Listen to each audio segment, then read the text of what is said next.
Hey everybody, this is Annie, and this is How to Write a Sonnet in 14 minutes. It is now 3:40, and we are going to be done with our sonnet by 3:54. This is a basic sonnet that you may be asked to write in school, or the one that's the most familiar. It's the kind of sonnet that, say, Shakespeare wrote. It's going to be 14 lines in iambic pentameter, which is a meter that sounds like this. Ba-bum, ba-bum, ba-bum, ba-bum, ba-bum. And that is probably the most familiar kind of sonnet for most people. Just point of fact, sonnets do not have to be iambic pentameter. So anybody who told you sonnets have to be iambic pentameter, that is actually not true. A sonnet can be in lots of different rhythms and meters, like it could be da da da da da da da da da, or da da da da da da, or da da da da da da da. But the one we're writing right now is going to be probably the one that people would expect to start with, which is iambic pentameter, ba-bum, ba-bum, ba-bum, ba-bum, ba-bum. Okay, so it's going to be 14 lines, and it's going to follow the English or Shakespearean rhyme pattern. Okay, here we go. The first thing to do is to get the rhythm in your head. So find a line.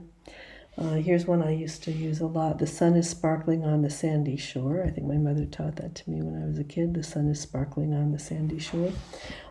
That's a good one because it's simple, easy to remember. You might want to try a line from Shakespeare or something, to be or not to be, that is the quest. We're only going to go for basic 10-syllable lines, so we're not going to put the end of question on there. To be or not to be, that is the quest. Whatever you want. When you have the rhythm in your head, then you want to write your own line that is in the same rhythm. So this, sometimes you might just say it aloud a few times. Like, the most important thing is to pick a line that you really trust is exactly in the rhythm that you want. Ba-bum, ba-bum, ba-bum, ba-bum, ba-bum, iambic pentameter. You could choose the first line of Milton, of man's first disobedience and the fruit. You could choose probably most sonnets will be in this rhythm that you'll find.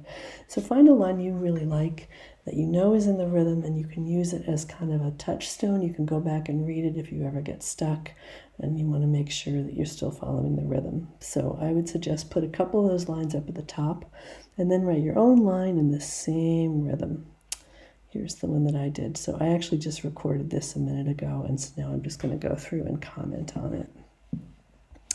So I came up with my first line here. I write a sonnet now, and if I do. And if you're having trouble with the first line, I would suggest reading some lines by other people aloud until you get the rhythm in your head and just kind of flow with it. The sun is sparkling on the sandy shore. To be or not to be, that is the quest. To write a sonnet now, and if I do. Just write any old thing down as long as it has that rhythm. Anything you want. Okay, so once you have that down, then you want to find another line in the same rhythm. Just anything that comes to your mind, as long as it has the same rhythm. Ba-bum, ba-bum, ba-bum, ba-bum, ba-bum. But don't make it rhyme. This one doesn't rhyme. Okay, so if you have those, the next line you're going to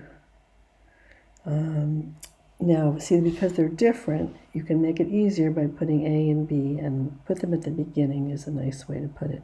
That's a way of showing that the rhymes are not exactly the same. If they were the same, it would be the same letters, so that you have a different letter for each different sound. A, B, and then you're going to repeat the same sounds. A, B, A, B. Okay, whoopsie. Okay, so here we go. I was just learning the technology. That's why I'm doing it this way. But in my next videos, I will finally get the screen recording technology down.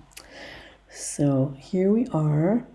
You will see it there. So you have your A, B, A, B. This is called a quatrain. And when you have those down, you might want to read them aloud and make sure that they are all in the same rhythm. If they're not, you might have to take away a syllable here and there just to make it match. And a good trick is to shout it across the room. I really will, I know it, so will you. When I have finished, you will see it there. You can also exaggerate it. Just exaggerate it and see if there's anything that sounds really weird. If it sounds really weird, fix it so it sounds normal when you exaggerate. Okay, So now you're going to do the same thing again, but with two different sounds. So we're going to call those C, D, C, D. So put in your next lines. Just make sure they have different sounds but the same pattern, alternating rhymes. And it really doesn't matter what you say, just keep going. Keep going, keep going, keep going. So when I was writing this poem a few minutes ago, it took me just about, well, at the end, it took me longer because it took me a while with the ending, as you'll see, but basically it did take about 14, 15 minutes. At this point now we're up to 6. I'm going to be quiet and give you some time to catch up with these next 4 lines.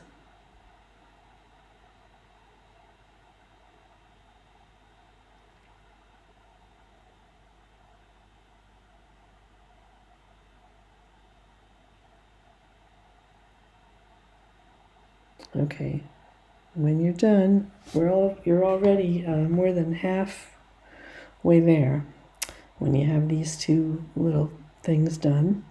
So now the next step is you're going to do it one more time, exactly the same thing, alternating rhymes with new sounds, new rhymings.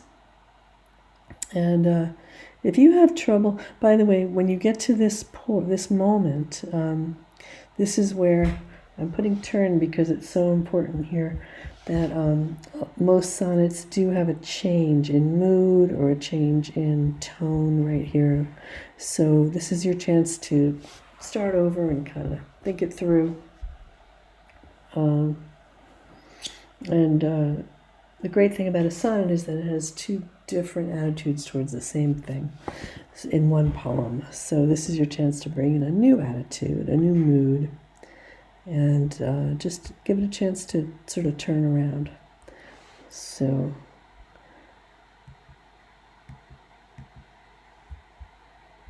when you